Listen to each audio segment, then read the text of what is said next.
Chapter 6: Men in Space.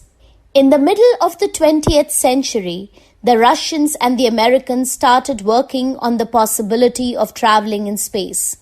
They launched several rockets which went round the Earth above the top of air. The first rocket carried only scientific instruments. Later animals were sent.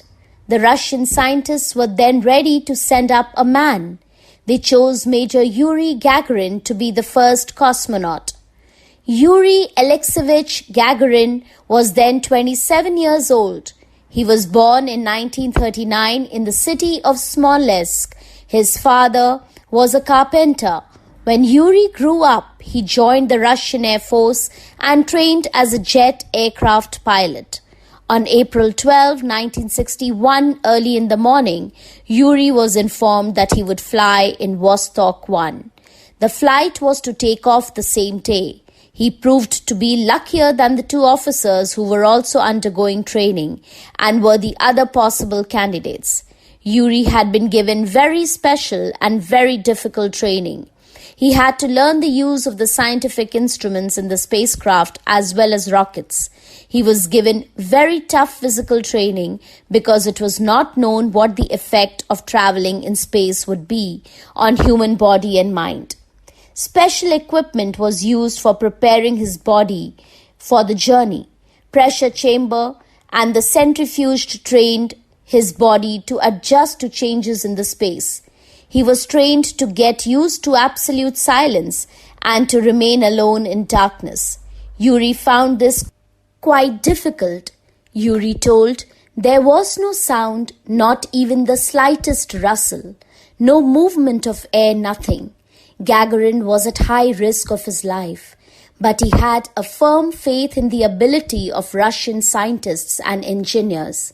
On the morning of April 12, 1961, Gagarin put on his spacesuit, on top of which he wore a pale blue fiber suit and finally an orange suit. When all the instruments were ready, Gagarin said, "Right, let's go on up." At 9:07 a.m. Moscow time, Vostok was launched by its powerful motors. At its peak, it reached 17,500 miles an hour at a height of about 190 miles above the Earth. Gagarin could look through the porthole of his cabin. He could make out coastline, rivers, forests, and clouds as he flew above. He could speak to radio station. He gave continuous commentary on what he saw. A few moments later, he became weightless. He was floating in his cabin. He reported, "All's well. I am not too much troubling by the feeling of weightlessness." On his return, he looked out of his porthole again. Even in sunlight, the sky looked black. The earth had a brilliant orange outline. The descent was the most dangerous part of the journey. The spacecraft could burn up. The speed of Vostok had to be controlled. When the Vostok was not far from the ground, Gagarin's cabin with Gagarin in it floated gently down to the ground. Two peasant women working in the fields saw him and came running. They thought a spy had landed. Gagarin gave them his bright smile and said in his own language, "Give me a hand." Gagarin's journey was over. His flight had lasted 1 hour and 48 minutes. He had created history as the first man in space. First Indian man in space. Rakesh Sharma was born on 13 January 1949 in Patiala, Punjab. In 1970, after joining the Indian Air Force as a test pilot, his passion for flying opened up several opportunities, such as being a part of war operations against Pakistan. He flew various Mikoyan Gurevich aircrafts starting from 1971.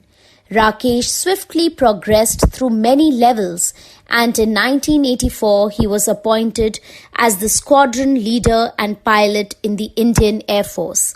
Rakesh Sharma was chosen out of hundreds of applicants to undergo training with the Russians as part of their space program.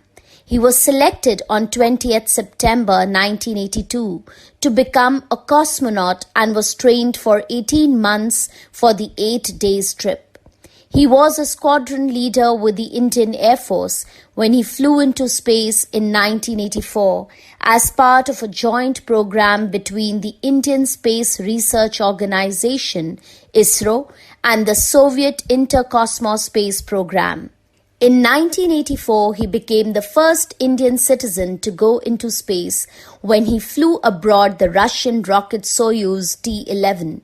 He spent 8 days in space on board the Salyut 7 space station, Soviet/Russian.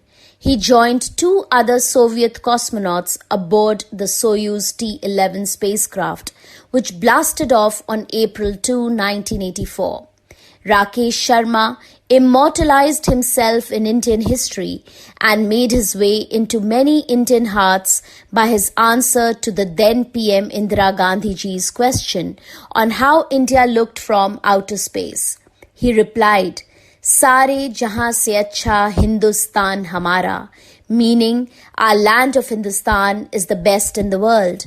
That was also a proud moment for millions of Indian TV viewers who watched India become the 14th nation to send a man to outer space. He was conferred with the honor of Hero of Soviet Union upon his return from space.